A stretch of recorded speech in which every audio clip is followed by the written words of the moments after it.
I'm Joyce Hornady. You might say accuracy is my business. I make bullets. You are listening to the Hornady Podcast. Thanks for joining us and enjoy the show.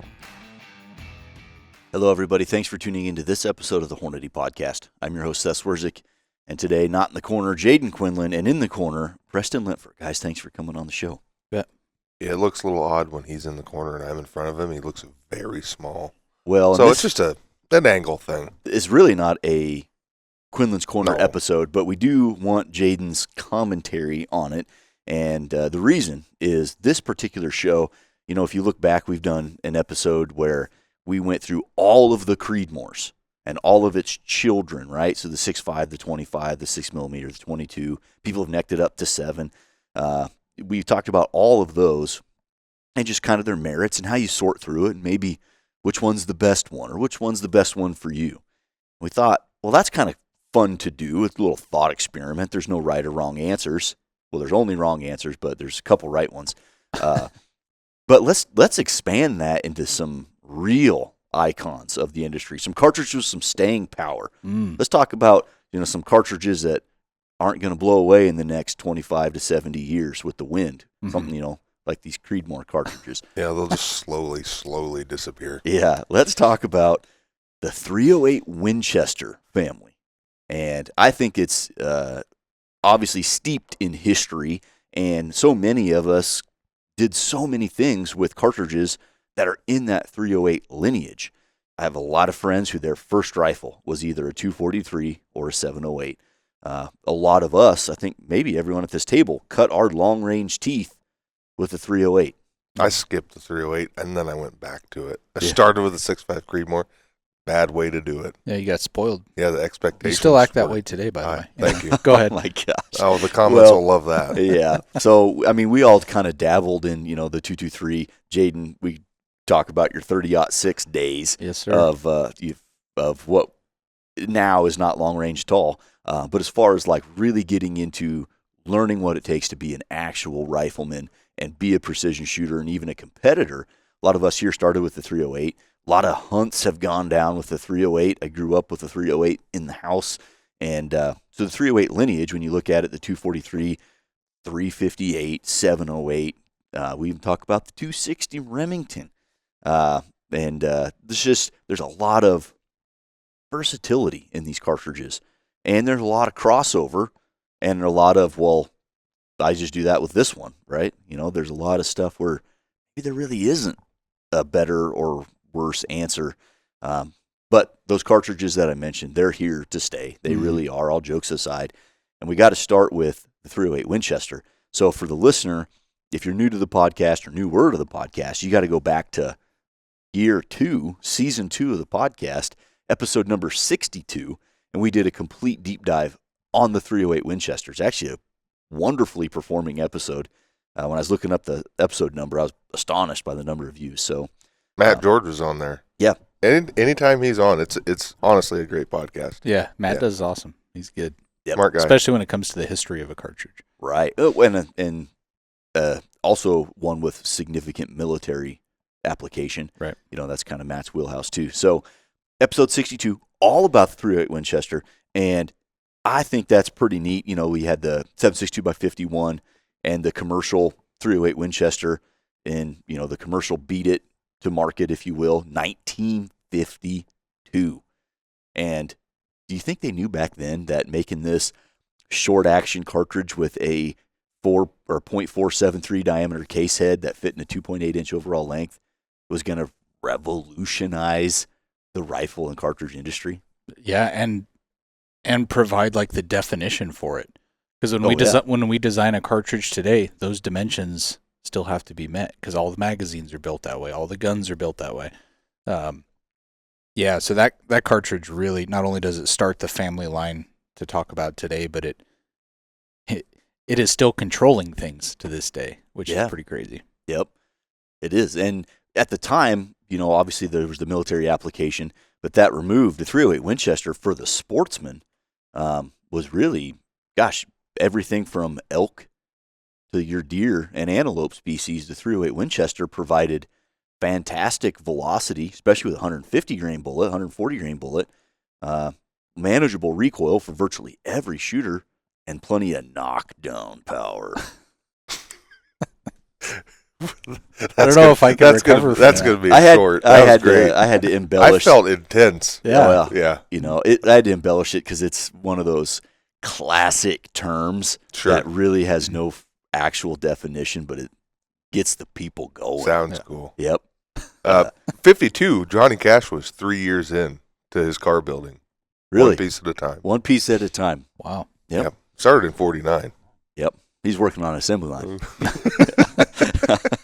Yeah, the .308 Winchester, though, out of the gate, you know, those heavier bullets that were already being used in the 30-06, could you shoot them? Of course you could. 180 grain bullet, 165 grain bullet. But I don't know this, but I have to think back in 1952, you went to the store to buy some hunting ammo. You were probably going to see a 150 grain bullet because the velocities were going to be substantially higher than if you went with something heavier. Right. Yeah, that's definitely back in the day of no rangefinders and stuff like that. So trying to increase the velocity was helpful. Although they weren't really shooting, long range hunting wasn't a thing back then necessarily. Right. So I still feel like it's a staple. When I take the Winchester Model 100 out next year, it's going to be 150 grain pills. Yeah, buddy. Doing 2,700? I don't know. We chopped that barrel down. I'd have to chrono it. Yeah. It was bugled. Oh. Didn't know it for the longest time. Or rung. Yeah. Rung or, it was rung. Yes, that's Did right. it not shoot well? Well, I never tested it beforehand, but all I know is my dad was never able to kill a deer with it. Not once. So, this was back in the tech days. Our boss gets to feeling on that barrel, and he's like, "Oh, you got to come feel this." And sure enough, it was rung. So Ben Searing, been on the podcast a few times. That was back in the day. He actually was nice enough to chuck it up into a steady rest because it's a semi-auto. It's not like you're pulling that barrel very easily. Or do you want to? Chucked it up in a steady rest and cut that thing down for me, crowned it, and I re-blued it. Cool. Professionally. Yeah, he rust blued with cold blue. Yeah, it is so classic. And then very quickly, I feel like the 308 became one of those household names, if you will. You didn't even have to think twice about it. Oh, I'm a hunter. I buy a 308, no problem. Yeah. And then, you fast forward and skip over a whole bunch of stuff. For us, it was one of those cartridges where, that's the military sniping community. That's what they're using. Well, that's what I'll use. That was the story of it the was 1980s and and 90s and early 2000s. Yeah. It was very simple. Now, the 308 Winchester, out of the factory with a 12 twist. Mm-hmm. And in 30 cal, that's, that 12 seems relatively slow when you're talking 6.5 or 6 millimeter. But when you're talking 308, that 1 in 12 twist will honestly stabilize most 30 cal bullets out there. Yeah, you're good up into the 180 class bullets. The twist rate piece comes with a giant caveat, right? Because there's a lot more that goes into the stability of a bullet or not with a given twist.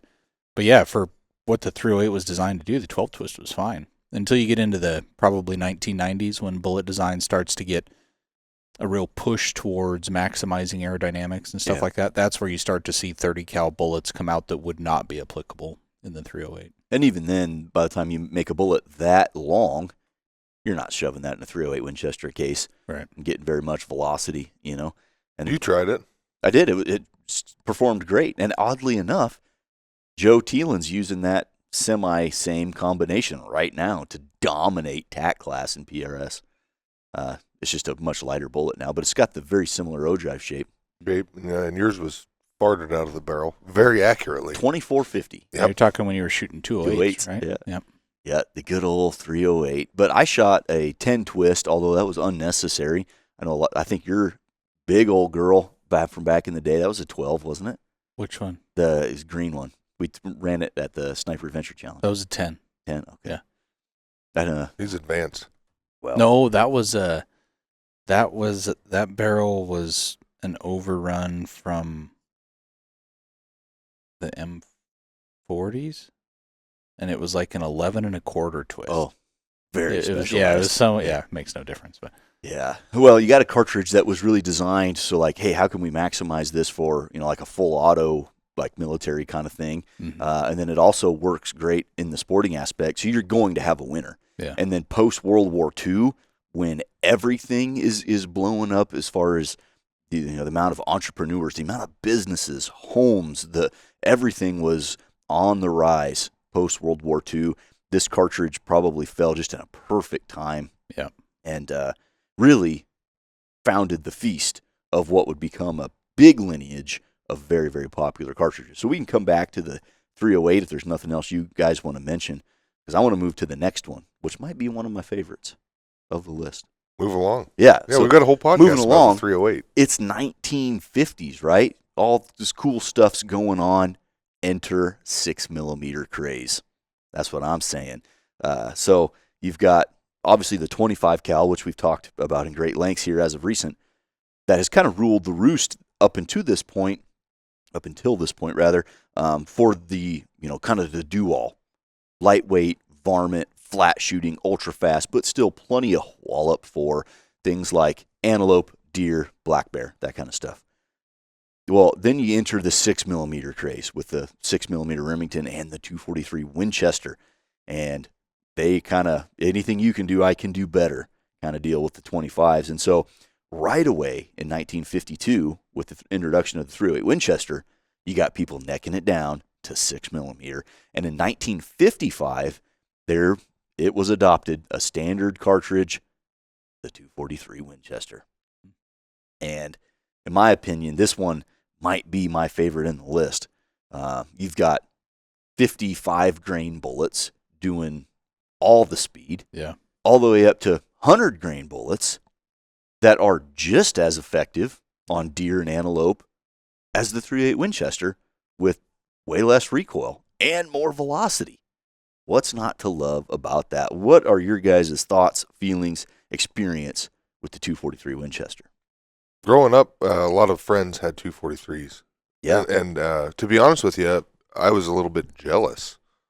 I had that 270 at the time, and, they're killing deer just as well as I was and not really suffering as much as I was, The ammo was a little bit cheaper, a little bit less powder, a little bit less lead in the bullet. And I was like, wow, that seems like a great combination of things going on for him. So I liked the 243. Yep. Yeah, it's a good cartridge. I mean, like you said, that wide range of bullet weight offerings was one of the first times you saw a smaller cal cartridge like that be able to be used for varminting and big game hunting, like you described. So that I think that just made that thing stick around. I mean, it was so versatile for its time. Yep. And so versatile today. When you look at like our top 10 rifle cartridges, 243 maybe not is always in there, but it's always real close. Yeah. So the sales of 243 worldwide, it's just iconic. Now that came out also with the 10 twist, right, which was more than sufficient to stabilize those 100 grain spire points that people were using for hunting. And again, I'm really leaning towards, you can use it for big game hunting, and I have and will continue. But man, I really like that for coyotes, that ultra fast flat. That to me, like we talked about it before, our 58 grain super performance load is well over 4,000. And that cartridge is that cartridge case is kind of designed for it, because to keep things in a true short action with the 243, and you start getting to those heavier bullets, you got to seat that bullet in deeper, right? Right. So you're losing, case capacity that way. With those lighter varmint bullets, no, that bullet's all the way out. You're getting all the case capacity. You're using all of that 243 case. Yep. In 1955, you could load it like our friend Tim. You just scoop it into 4831, scrape it off, shake it, scrape off the top, plunge a bullet in there. Yeah. And then if you wanted a heavier bullet, the lighter bullet, you'd scrape it off, tap it, rescoop again, and then scrape it off. Yeah. Real stories from his youth in Salmon, Idaho. Yeah. That's fact. Yep. One thing before we move on to the other cartridges is something we've talked about in the past is, what we've done with the Creedmoor, ARC, and PRC family of cartridge design as far as the free bore diameter and how much clearance you give around that bullet generally plays into good dispersion, right? Yep. And with the 308, you see, back in the 1950s, I think they were more concerned about things fitting and clearances with debris and dirt and all that kind of stuff in a field environment, making sure that the system goes into battery. So a 308 has some forgivingness there, and I've seen 308s not shoot very well. I've seen 308s shoot amazingly well, right? I've seen one that didn't shoot anything ever, and you still got it down there. Yeah. So saying that, what I mean is across a wide range of rifles, based on the dimensions of the 308, you would expect to see more variability in the performance than you would, say, with like a Creedmoor or an ARC or a PRC, one of these more modern cartridges. And the 243 lends into that as well. So the 243 is a .2463 for the minimum spec on the freebore diameter over the bullet. So that's a 243 bullet. So you got a couple thou to play with there, right, where the bullet has room to tip a little bit. But again, we see great dispersion performance out of a 243. Yeah. And a lot of that is because of the bullets that the 243 can use. They're generally really not long, sleek, aerodynamic because of that limitation of the 10 twist. Right. So like when we're talking, all the way up to 100 grain class bullets with a 243, well, there's a lot of 100 grain-ish bullets today that were not around in the day of the 243. So don't hear that and think, oh, I can use a 103 ELDX because it's only 3 grains heavier. That shape will definitely play into it. Yep. But we're still in that era, the 1950s era, where tolerances are a little bit on the forgiving side. Yep. Well, and I think you probably have to design things also curious about how tight can the reamer manufacturers hold the spec to the reamer. You'd probably have to factor some of that in. I would have to believe, though I'm not a tool maker, that the ability to hold, like right now, you call Alpha or JGS or Manson, they'll hold a tolerance to a tenth or two, right? If you spec half a thou over bullet, they can give you half a thou over bullet. Back in the day, I have to think maybe if you were making a reamer, you weren't able to hold that tolerance quite so tight. Yeah, so you had to factor that in as well. Yep. You mentioned the twist rate and free bore of the 243. I also I never did this, but I was real close, and I'm glad I didn't. I went with 308 and then directly to 6.5 Creedmoor. But when I was just getting into the competitive side of things, I was real close to building a 243. Yeah. Simply because we have brass, and I could shoot at the time the 105 AMAX. And a 105 AMAX doing 2950 is no slouch. Yeah. So I never did that. However, like George at GA Precision, way even before the PRS, so we're getting back into that 2008, 9, 10 time frame of these sniper matches. George was shooting a 243 with a 1 and 8. Yep. So there's a lot of match application there with the heavier stuff that would eventually, really be the same performance that you're going to get out of a 6 Creedmoor. Took a custom rifle, custom twist rate, and everything to get that done. But the cartridge case as a whole had the capability to do that. Yeah. Big fan of that one. Opening day of deer season only comes once a year.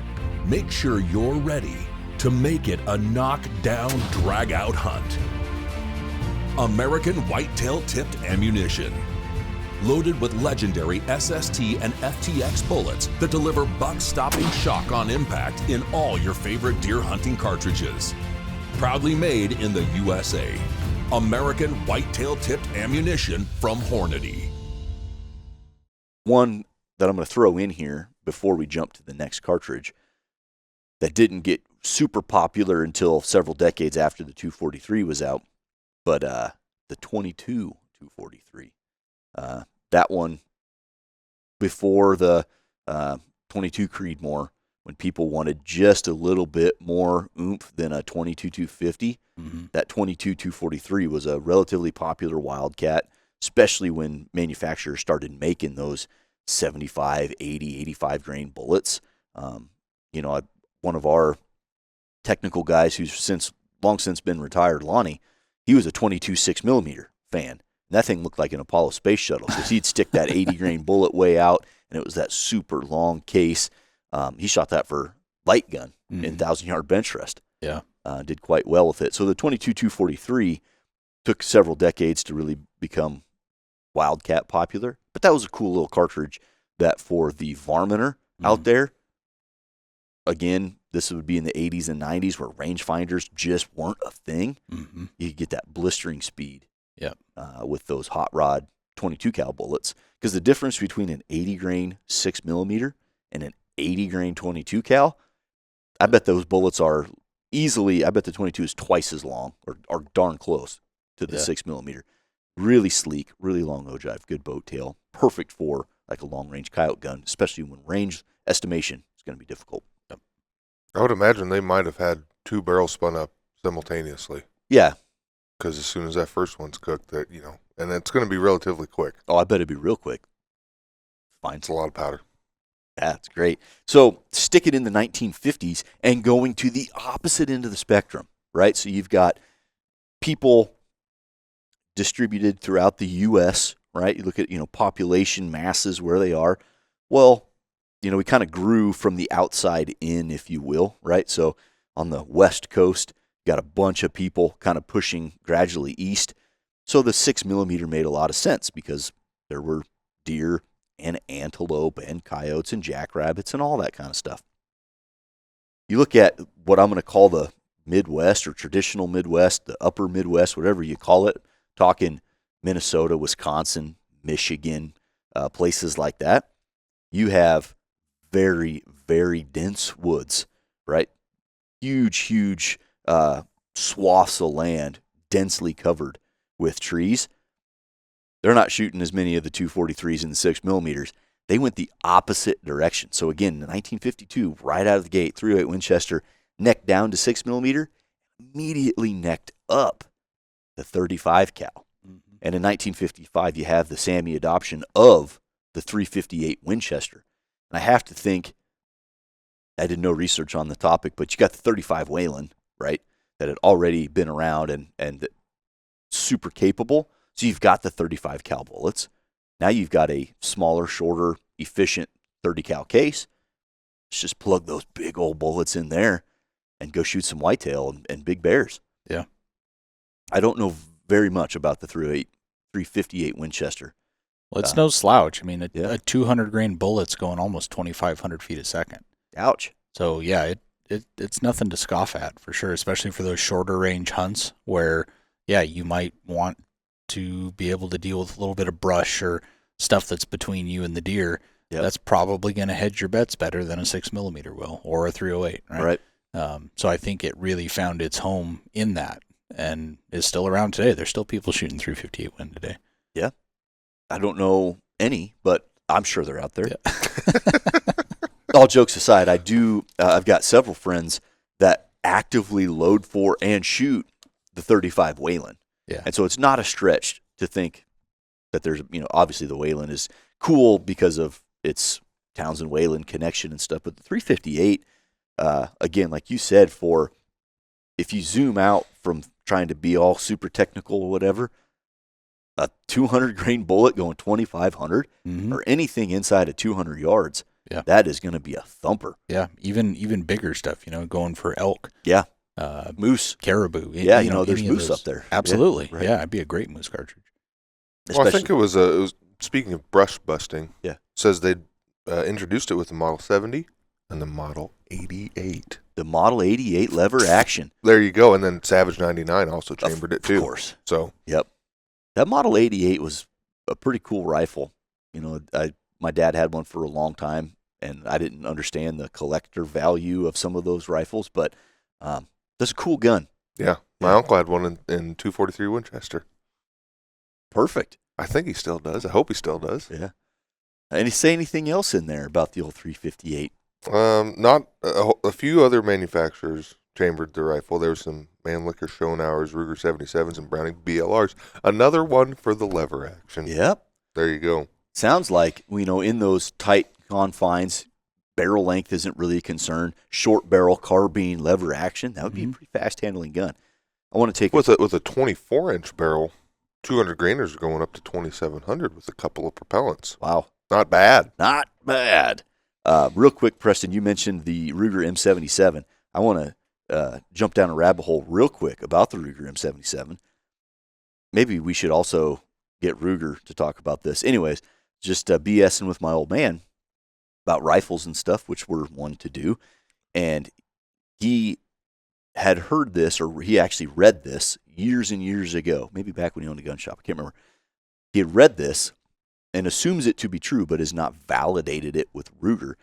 So if anybody that's listening knows what I'm about to say, drop a comment in here. He believes that when Ruger was working on what became the Ruger M77 bolt-action rifle, and when it came to name it, they were competing directly with the Model 70 and the Remington 700. So let's just call it the 77. I could believe that. Yeah. I could believe that. Yeah, I don't know. I would love to know if that's actually true, or find the publication in which he read that in, because that's I don't know, pretty neat. I never thought, why is it called the 700? Why is it called the 70? Why is it called the 77? No idea. That one would be pretty cool. That would. Yep. Because the Model 70,700 would have been too long. It's too wordy. Yep. Too long, didn't read. So the 358 is, we talked about 200 grain bullets specifically because that's kind of the diameter standard for bullet weight. What do we go up to for hand load data? We got bigger 35 cal bullets. Is it in there? I don't know if this is the right word. It's a chongus. Yeah. Big, yeah. 250 grain interlock. And so for our testing, we were using a 24-inch Encore barrel. Oh, yeah. Which is great for testing. Yep. Got up to 2,400 feet per second. Ram shot tack. Wow. But 2,300, 2,200. Again, I mean, that bullet's going to expand down to 1,850 or so, 1,800 feet per second. If you're in close quarters, a 250 grain bullet, that sounds like a flat basketball thrown on the concrete probably when you hit an animal. You're not wrong. Yeah. That or the bear just reaches up and grabs it. Yeah. No, I'm just kidding. Jayden, any experience with the 358 Winchester? No, not really. Not growing up, not out in the wild. Yeah. It would just be at work here. Yep.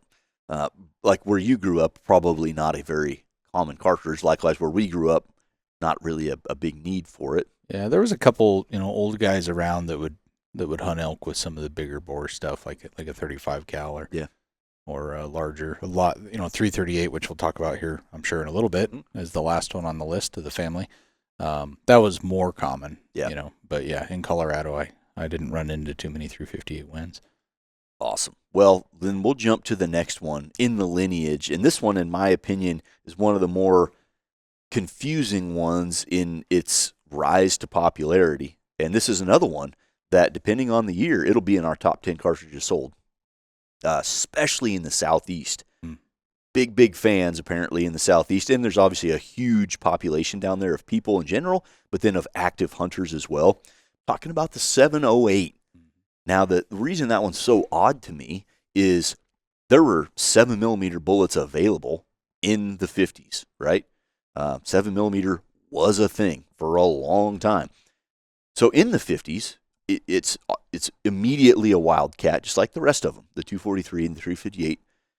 And so was that one. Well, the 243 and the 358, Sammy approved in 1955 by Winchester.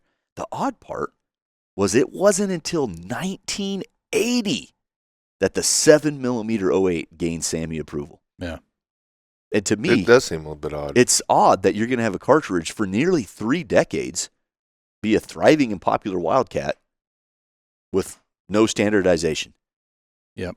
Yeah, it's Makes odd. sense of it. And the fact that Remington is the one that took it to Sammy is also a little odd to me, I guess. I don't know. I don't know what was going on in the industry at that time or what Winchester was up to, but I feel like Winchester had pert near 3 decades to swoop them, and they got swooped. Yeah. So the 7mm 08, again, this one so versatile, almost to the point of that word is now lost meaning, because the 243, the 308, and the 708, geez, from 110, 120 grain bullet all the way up to 180 grain bullet, the 708. Well, now we got 190s. The 708 for a do-all, you're compared to a 243, you go to the 708, now you're getting into that elk category. So now not only could you load the 110s or the 120s and go shoot your coyotes and prairie dogs and whatever else you wanted to shoot that was small and vermin, obviously deer, antelope, black bears. Now you're getting into that elk hunting territory. So as far as a do-all goes, it is almost as versatile as that .308 Winchester. Yeah, I have no doubt about that. The interesting thing to me, and go back, we do have a podcast about this one specifically too. I don't know the number. Ooh, 708. But we did. It was a very popular one as well, just like the 308. We still get comments on it from time to time, right? I don't do this often. It's so popular now, and so many people watch that podcast. It really is shocking that it took that long for it to become a cartridge when it could have a long time ago. Well, 7mm has always kind of been like the forgotten area of cartridge design calibers for many. Like if you, I know not for you. You know what I'm saying though. Yeah. Oh yeah. Like if you just look at the last 100 years of cartridges, I mean the 7mm has not had the love until more recently that many of the other calibers have, right? That's true. And to the point of interest in that, like you said, 7mm bullets been around for a long time, and there's been a wide range of them for a long time, a lot wider range than 270 or 25 or many of these other calibers that have had some attention. There's some of those that are more lacking too. So it's probably like what, 7x57, obviously a long time ago, right? Mm-hmm. And then it's probably 7 mag. Well, 7 was the Rem Mag next one was incredibly popular. Yeah, in the early 60s. But, that's decades after the 7x57. Sure, but it is interesting that in the relationship of 30-06 and 308 Winchester, where it was essentially an attempt to keep some of the 30-06 performance, but in a shorter, more high-performance cartridge, you kind of have that same relationship between 7 mag and 708, but there's a huge separation between the two. Why was the 7 mag out for so long before 7? It goes back to exactly what you're saying. Why did it take so long for 708 to hit? I don't know. I don't know the answer to that. Here's a testament to his popularity. Episode number 72 of the Hornady podcast. Just the YouTube video, not any of the downloads, just the YouTube, 200,000 views. Wow. So that's a Fifth of a testament million. of its popularity.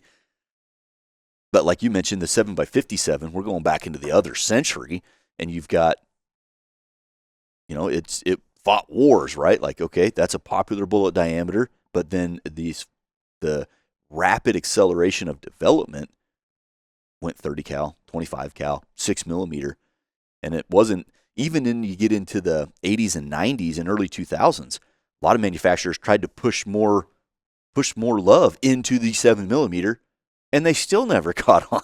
Right. You look at the 7 Rum, the 7 Arsom, 7 Wisdom, all these, they might have been, flash in the pan kind of popular for a little bit. And then it wasn't until somebody took the 7 Som, ran it at 3 inches overall length and made a custom reamer for it, shooting it from a custom twist barrel, that the 7 Som gained popularity again. It's really bizarre. But again, one of the more popular cartridges out there, and there's nothing more sweet than a 708, 139 grain Hornady interlock. It's very balanced. It's balanced. It's efficient. Low recoil. Just there's nothing you can't do with that really. And then I got the elk tag once in 7 years. You could shoot that 708. We got bigger bullets, 162 grain bullets, 175 grain bullets that'll also do the trick. Yep. So to me, that one is just odd. Yep. It's just one of those odd ones. What's cool, though, is you'll see the trend from the 308 to the 243 to 358 to the 708, 10 twist across the board. The 308 obviously had the 12 initially, but the 10 is a very popular twist rate, and then it was just 10, 10, 10. Yeah. And same thing with the 708. I think those are That's now a 9.5. 9.5, yeah, which is like the 7 mag. Yep. Which, in the modern day, looking back, the cartridge wasn't designed for it, but there's a lot of bullets now that are not applicable in the 708, even though it's very versatile. Yeah. But like you said, it's gained enough steam as of recent that I saw some information that it was being tested for like law enforcement, sniper sharpshooter application to replace the 308, which is like the gold standard in that community, right? For decades. Yeah. So that's pretty interesting that it's got to that point where some folks were looking at that as another option. Yep. An efficient bullet. You go with a lighter bullet, probably collateral damage risk may go down. You could change bullet construction to help, penetrate through, certain barriers. Yeah, I could see why someone would do that. Yeah. Picture this. I'm going to lay out a scenario for you. You just started at Hornady. It's year 1. You've been shooting a 7mm 08 with 139 grain bullets your whole life, just stacking up the deer, having a great time. You draw the elk tag. Can you imagine the fun that you would have? Because you know what I would do? I would hand load 162 grain ELDX. 100%. With a BC G1 of .631 over 2,600 feet per second. Yeah. Wouldn't that be just a delight to play with? It would be fun. Oh, my gosh.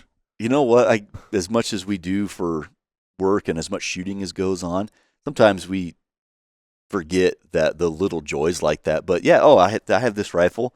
Oh, I got the tag, and then you get to go through you open up the catalog. We would do it in tech all the time. Oh, look, I better run some numbers on the computer. Oh, yep, I'm gonna go with that bullet. So you order 100 bullets. Well, those didn't shoot super well. I'm gonna try this other bullet. Mm-hmm. I didn't get the speed I wanted that I thought I should have. So let me try this powder. It would just be a hoot.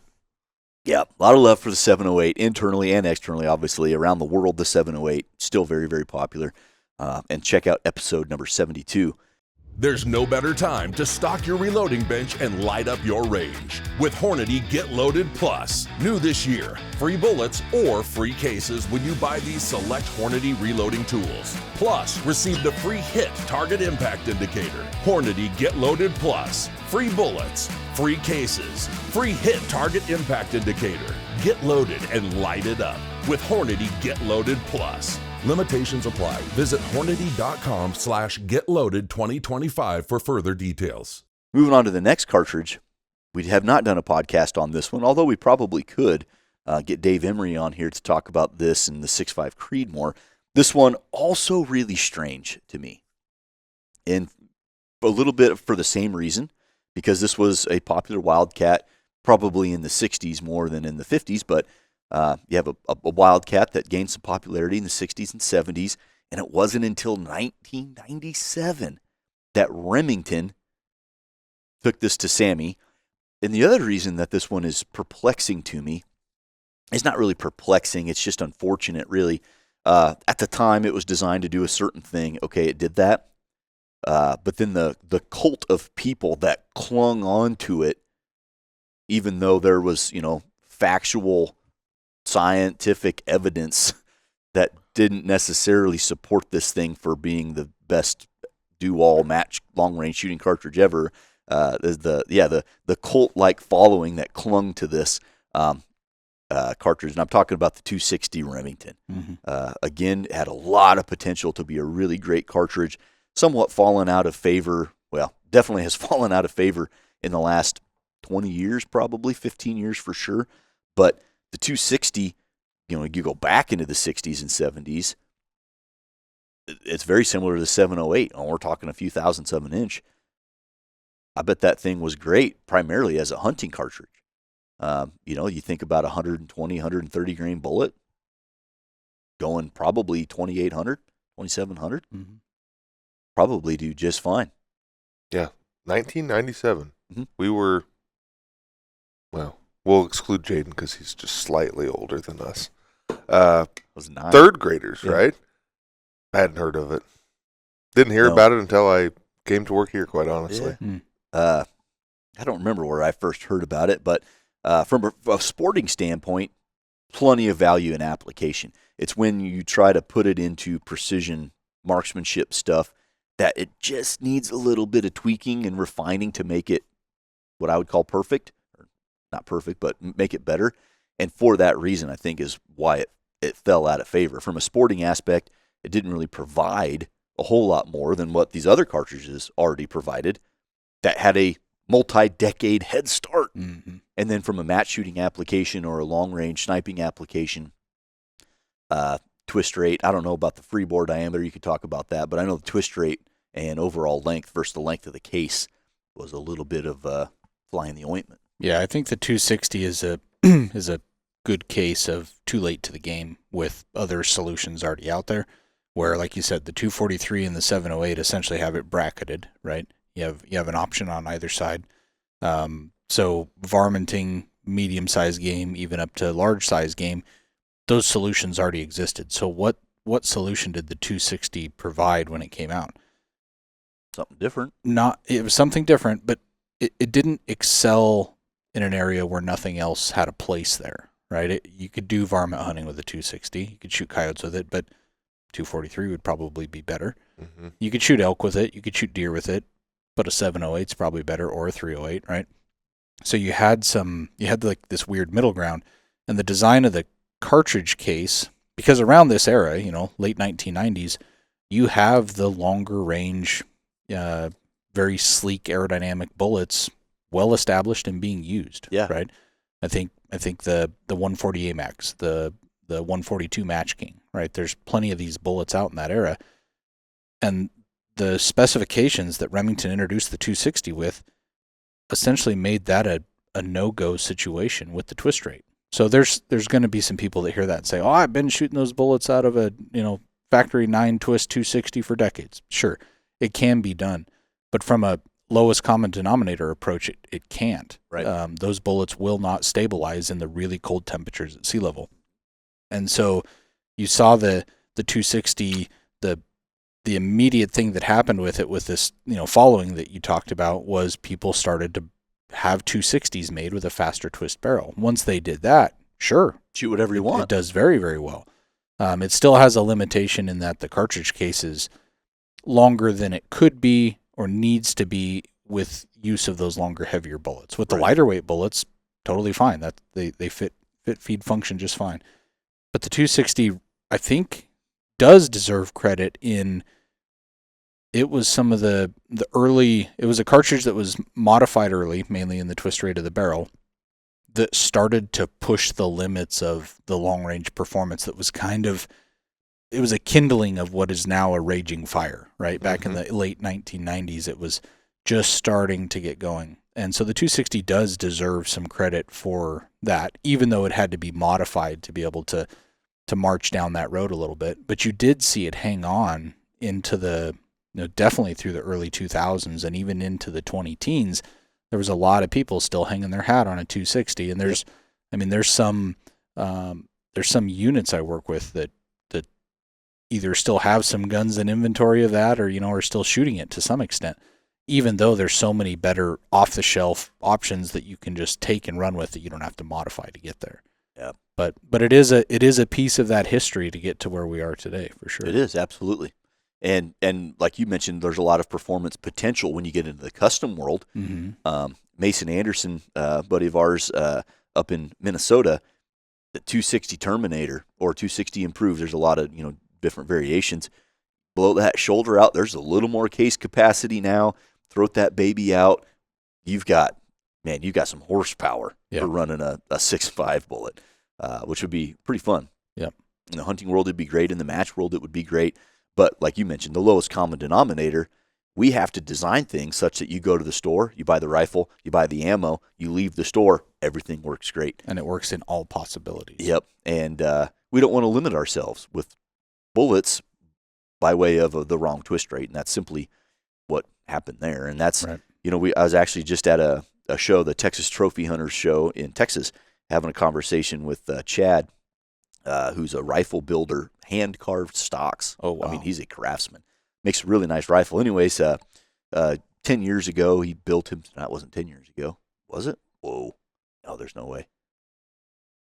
I digress. It was a 28 Nosler, and he built it it came out, and you could get a reamer. He built one, and he was having some trouble with various manufacturers and bullet integrity because it's 28 Nosler. He's got like a 26 or 27 inch barrel. He's standing on him, and he's not interested in backing off the throttle. Mm-hmm. I wouldn't have built one if that was the goal, right? Right. So he had talked. Him and I were visiting about twist rate. Like, do you think that I can go with a 9 twist or something like that and get away with running these bullets? It wasn't Hornady bullets specifically. He was just as a generality, 180 plus grain bullets, and like, well, maybe because you live at 6,000 feet, right? Like that will help you. But you ever going to hunt Alaska? Because as soon as you go to sea level and it's below freezing, that's worst case scenario. And you'd hate to build something for a customer, let alone yourself. Hate to build something for a customer that you can't hang your hat on in all environments. Right. And yeah, he agreed. I didn't think of it that way, but that is a great point. So yeah, definitely not doing that. Yeah. Twist rate can make or break a cartridge. Yeah. You do see with the 260 though, a little bit of tightening up of the free bore diameter. Good. So that's kind of the first one in the family line where you see things starting to get a little bit more geared towards, precision application. And again, probably coincides with what you said as far as manufacturing of reamers and the ability to nail a specific number on that. And we still make 260 ammo, right? Yeah, it's not dead. It's not dead. It's not gone. But its application is pretty narrow. Hornady Security Mobilus Safes. Discover the ultimate solution for safeguarding your valuable equipment with Hornady Security Mobilus Safes. Offering an innovative modular design, Mobilus Safes can be easily transported and assembled piece by piece in any room. Featuring a full square lock interior organizing system that maximizes storage space with countless storage configurations. Elevate your security with Mobilus Safes from Hornady Security. So moving on to the last official cartridge in the 308 family, we've got one that I know very little about, although when you think about, like I mentioned earlier, the population distribution of America, and you take, that big swath of the Midwest where there's a bunch of people with a bunch of active hunters, you get into the East Coast all the way down into the South. I think pigs, deer, black bear, stuff like that. Shot distances generally not going to be too far. Talking about the 338 Federal. Yep. The third manufacturer to take a cartridge to SAMI based on the 308 Winchester. Yeah. So that's kind of cool that it's the same parent case, just changed name a few times. Yeah. I'm sure that confuses some folks, though, that might not understand that is the family. Whereas like Creedmoor, it's pretty easy because they all have Creedmoor. They all have the same last name. But these ones, it bounces around depending on who introduced it. It is a little odd. So the 338 Federal didn't have this huge Wildcat following like a lot of these other ones did. There was some Wildcatting going on, of course. I'm sure it was done many times over. The only one I could find in a quick little bit of research was Roy Smith had what he called the 33-308, which is kind of a mouthful. And that was in the 70s, which would essentially be the 338 Federal. From a performance standpoint, 338 bullets get real heavy. So velocity is going to come down, but you have a ton of weight, so you're going to have plenty of energy. Plenty of wallop. Yeah, lots of knockdown power. Yes. So the 338 Federal, that wasn't until 2006 that it got on the list of SAMI-approved cartridges. So let's talk about that one, because that one I know the least about. I don't know what's all available for factory-built rifles or factory-loaded ammunition. I have to think Federal makes it. I don't know who you can buy a gun from and where it fits. Like I said, I think pigs sound right up there. It'd be a big thumper of a cartridge for things in the South, but also deer and black bear, especially from a tree stand or something like that, from a blind. Gosh, you could do it. Yeah. 100%. I do remember one guy growing up chasing elk that had a 338 Federal. Okay. Yep. I would think a few hundred yards and in. Yeah. Probably 300, 400, 500 yards, maybe. Yeah. Well, and you look at the time of introduction, 2006. Let's not forget that baby can fit in an AR-10. I suppose just so. like the rest of them. But you had the Brady Bill and the Clinton ban and all that sunsetted. 2006. The world of ARs is turning on, and you want to fit in an AR-10 semi-automatic, man, 338. Would love to come up on a sounder. Is it a sounder Yeah. of hogs with that? Wouldn't that be fun? It would. Unfortunately, suppressors hadn't caught up to that point yet. But, man, a 338 Federal on an AR-10 with a big old can does sound pretty good. Yeah. I'm not sure what rifles it was chambered in initially. It was mainly just bolt guns, Really? I believe. Unfortunate. I feel like there's a missed opportunity there. Twist rate. Twist rate's a 10. Believe it Pretty or not. standard for a 338. Pretty standard. Yeah. So even though that could handle some of the, more aerodynamic, heavier bullets of the modern era, you're not going to fit those in that cartridge within the limitation. So it's essentially designed around the legacy 338 bullets. So, that 200 class green weight bullet. But it's no slouch either, going 2600-ish with a 200 grain. No, that isn't. You go into the monolithic world. Mm-hmm. You got like 185 from Hornady, but you got Barnes and McGuire bullets, Hammer bullets. that are making 338s. So you get significantly lighter. As a corollary, they are quite long, but they'll stabilize in that 10 twist, and you can maybe pick up some speed, dropping the weight down a little bit, go monolithic. Good. We have in our data 26-inch barrel, pretty long. Again, Thompson Center Encore, great platform for testing stuff. Yes, it is. 200 grain SST, 4 good powders that get you up to 2650. So you've got a pretty decent BC bullet, a lot of energy and wall up, going pretty quick. And if you're not bad. Pounding dark timber or something, hunting elk or moose, say, that's a big bullet. 2600, man, that's moving. Yeah, I didn't think it was going to be that substantial, not but bad. Really isn't. You know, that's unfortunate. It didn't really catch on per se. I know there's still people that shoot it. Like I said, that one pretty darn capable. I should probably do a little bit more research on that because, like I said, I have almost no experience with 338 Federal. Likewise. Yep. Well, that's the family. There's one cartridge that gets an honorable mention, though, that is not Sammy approved. I believe the folks over at LaRue have dabbled, but the 25 308, the 25 Arrow, the 25 cal version of the 308, probably ahead of its time because the bullet technology hadn't quite caught up to the 25 cal stuff yet. Right. So when you look back into the 2000s and the 90s when people were necking this thing down to 25 and prior, you just had legacy bullets. Weren't super efficient. You had plenty of payload to send them at a high speed, but I feel like now, if you threw a 7.5 twist on those and threw in our 112 CX or the 128 grain LDX, or if you're a match guy, that 134, maybe even the A-tip, it'd probably be a smoker. Still people doing that, but now there's enough 25 cal cartridges out there. The 25 Creedmoor, 25 by 47 Lapua has become popular. 25 GT, the recently announced 257 or 25 RPM rather from Weatherby. There's just now factory available options and brass available for some cartridges that aren't the 25 308. But I wanted to mention it because 25 cal guy. Yep. Yes, you are. Often thought about building one in my first couple years in tech. Didn't do it. Thought about it. Glad you didn't now. In hindsight, I'm glad I did. Yeah. So you look back at this family of 308 Winchester cartridges, it spans in the Wildcat space from 22 cal with the 22 243 all the way up to 358. That's just ridiculous. And that not even, I'm sure there's 375 variants. Almost certain. For subsonic performance. Subsonic flight. Doubt there's a whole lot of performance there. But just within the SAMI space, 358 down to 6 millimeter. And this cartridge family going all the way back into the 50s. You know, we're talking a 70-year lineage. And they're still uber popular, not going anywhere. And almost all of them, half of them at least, are mainstream. Mm-hmm. And that to me is pretty unique. It's not just, oh yeah, you could still buy ammo, you get a gun here and there.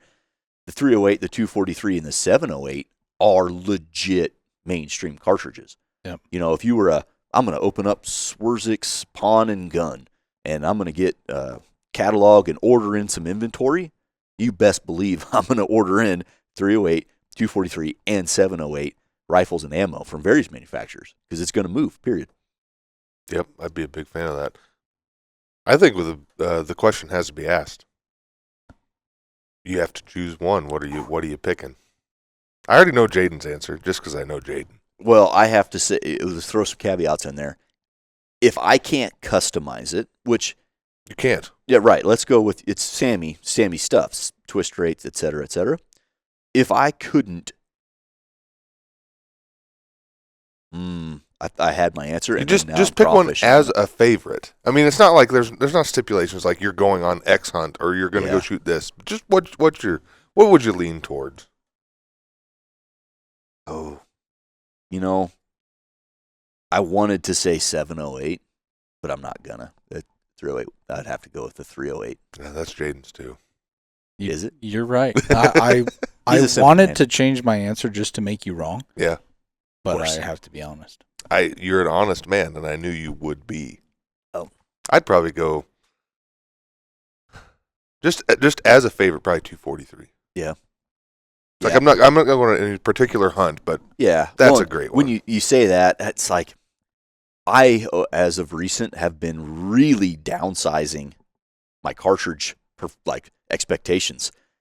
I'm doing a lot with a little, and I'm shooting more 6mm, more 22 cals, and the performance with these modern bullets, I'm not. Yeah, I mean it's nice. It's incredible. So yeah, I could see the 243 for that because I could shoot anything that I've hunted outside of a couple animals here as of in the recent years with 243. But I just love the history. My first long range shot on a milk jug in the hayfield back home was with 308 Winchester, and that is what initially inspired me. Of like, man, that's cool. I want to do that again. Mm-hmm. And it was more of a slow burn because I didn't get the opportunity to do a whole lot of that until I started here, and then I went head first into it. Yeah, it's like a lightning fire starting when you come here. Yep. At least for me it was. So 308 Winchester, 243 Winchester, Jayden with the 308. There's a lot to love. There's a lot to love in this whole lineup, and it's cool that they're still mainstream and that there's still some wildcatting going on. There's still 25 308s, right? I'm curious though, listeners out there, what would you pick? Let us know what you would pick in the comments and why. Yeah. Do let us know, and not just because it helps the algorithm, whatever that is, the logarithm. What I'm really curious of, if we get enough answers, I'd like to chart them. Oh, yeah. Bar graph and see what's up. I think the 308 could win in a landslide, but then you would have to look at our demographics. But I think you're going to have regional favorites. But we're never going to be able to figure that out. No, but I don't expect us to. I'm just saying I think broad spectrum, the 308, universally, when we're talking Europe, Africa, all these different continents and stuff, right? I think the 308 is the unanimous answer. However, Southeast, Northeast, I think the 708 could give it a run. And same thing for the 243. I think regionally, there's going to be some favorites in there. Well, we'll find out. You give me the data and I'll graph it. Yes. How about that? Break awesome. another computer. How about that? We live upon a not day. Yeah. All right, guys. Well, I appreciate your insight on the 308 Winchester family, the debate that will never be fully answered, but fun cartridges nonetheless. Now, it's Monday. It's 2026. Let's get back to work, guys. Thanks for coming on the show. You bet. Ladies and gentlemen, thank you for tuning in to this episode all about the 308 Winchester and all of its children. These are very historied cartridges, many of them still mainstream today. Let us know what your favorite is. We appreciate you listening. We'll catch you on the next one.